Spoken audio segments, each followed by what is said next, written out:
Multinational firms have reaped the benefits of Ireland's generous tax breaks, but they could still be eager to choose Ireland when the loophole closes. To find out more, Rachelle Akuffo spoke with Fergal O'Brien, chief economist for the Irish Business and Employers Confederation. Just in the past week here in Ireland, our Minister for Finance has signalled that there will be some changes to our corporation tax regime.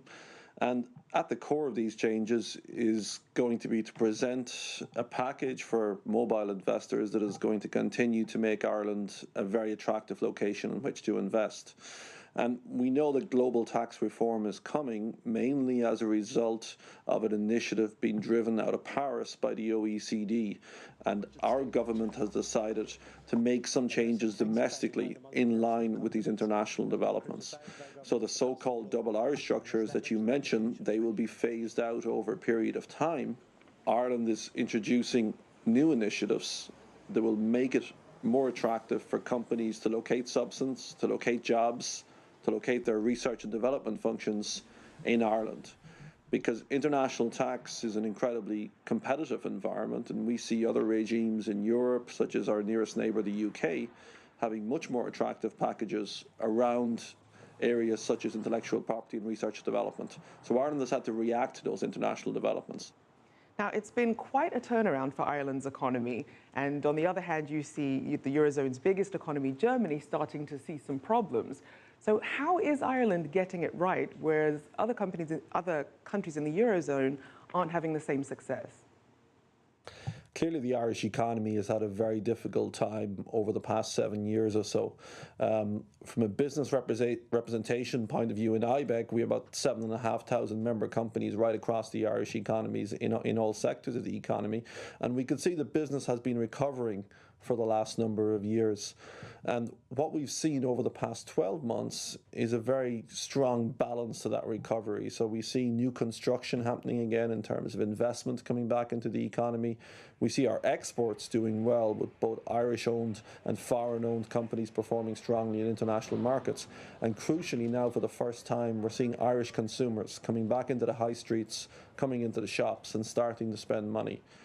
Last week also signalled the end of the austerity years for the Irish economy. So instead of our government extracting money from our economy, they're actually putting some money back in terms of investment and some modest income tax reductions.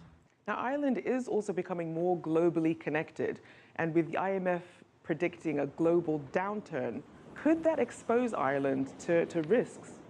You're absolutely right. Ireland is one of the most globalized economies in the world. We're incredibly open and we trade very strongly internationally.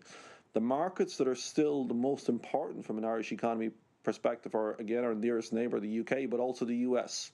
And the US has continued to perform strongly over recent quarters, and that's very significant from an Irish perspective. It is a concern that the Eurozone economy remains quite weak.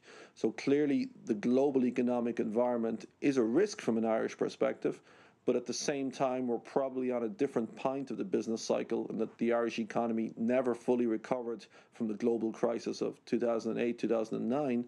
And now we're embarking on what is a strong, broad-based recovery. It will be important that the UK and the US in particular perform strongly.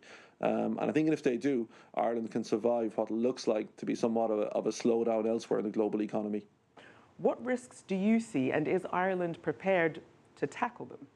What we would expect to see over the coming years is a significant catch-up period. So for 2014, we expect the Irish economy to grow by 6%. It's going to be the strongest growing economy in Europe.